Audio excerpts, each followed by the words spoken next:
The other thing that I was thinking about, as you said, is like, the idea that there's no way to organize society. This is why anti-communism is so Right. important. And this is why anti-radicalism is endogenous to this society, because all other possibilities are demonized, criminalized, and delegitimated, right? Because when there are other attempts to organize society based on affirmative rights, based on people-centered human rights, they are considered to be, because they're considered to be anti-American, un-American, threat to national security.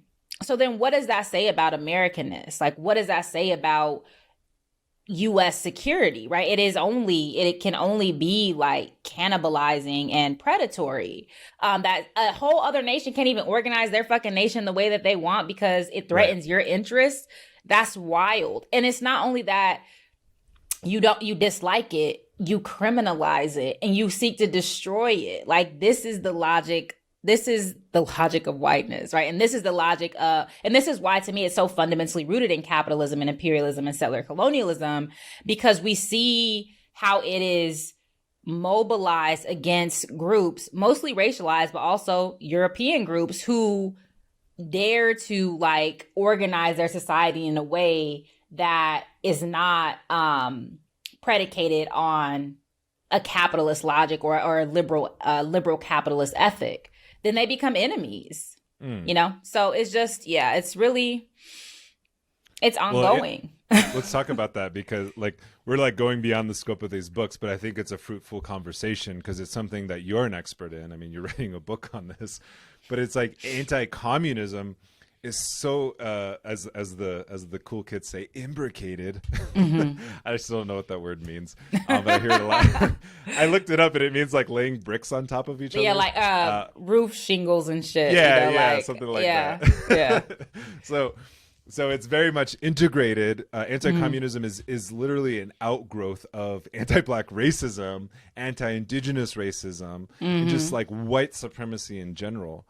And so when we even have like, somebody like a social democrat, a mild social democrat at that, like Bernie Sanders, who becomes such a threat, right?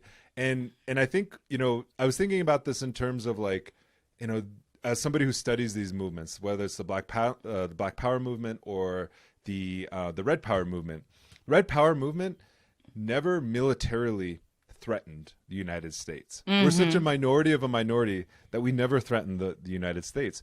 Well, also, Vietnam never threatened the United States militarily. All they were trying to do was have a revolution and to organize their society, away from colonialism, away from imperialism, and according to their own needs.